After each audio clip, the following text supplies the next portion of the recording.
वार्तांकन रोखठोक बातमी। सोलापूर येथील गोकुळ शुगर इंडस्ट्रीज लिमिटेडच्या संचालक आणि अधिकाऱ्यांविरोधात तब्बल 15,72,50,00,000 रुपयांच्या फसवणुकी प्रकरणी फौजदार चावडी पोलीस ठाण्यात गुन्हा दाखल करण्यात आला आहे। नॅशनल कंपनी लॉ ट्रिब्युनल मधील दिवाळखोरीचे प्रकरण लपवून चेन्नई स्थित EIC पॅरी इंडिया लिमिटेड कंपनीची फसवणूक केल्याचा आरोप करण्यात आलाय। तामिळनाडूचे रहिवासी राजगोपालन श्रीनिवास रामस्वामी वय वर्ष 51 यांनी या प्रकरणी फिर्याद दिली आहे। त्यानुसार गोकुळ शुगरचे संचालक गणपत दत्ता बलभीम शिंदे, विशाल गणपत शिंदे तसेच CFO कपिल बलभीम शिंदे यांच्या विरुद्ध गुन्हा नोंदवण्यात आला आहे।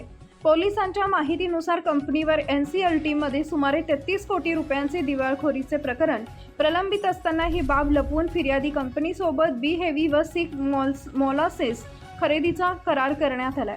या करारासाठी फिर्यादी कंपनीकडून 15,72,00,000 रुपयांची आगाऊ रक्कम RTGS द्वारे स्वीकारण्यात आली। मात्र करारानुसार मालाचा पुरवठा करण्यात आला नाही आणि रक्कमही परत करण्यात आली नसल्याचा आरोप आहे।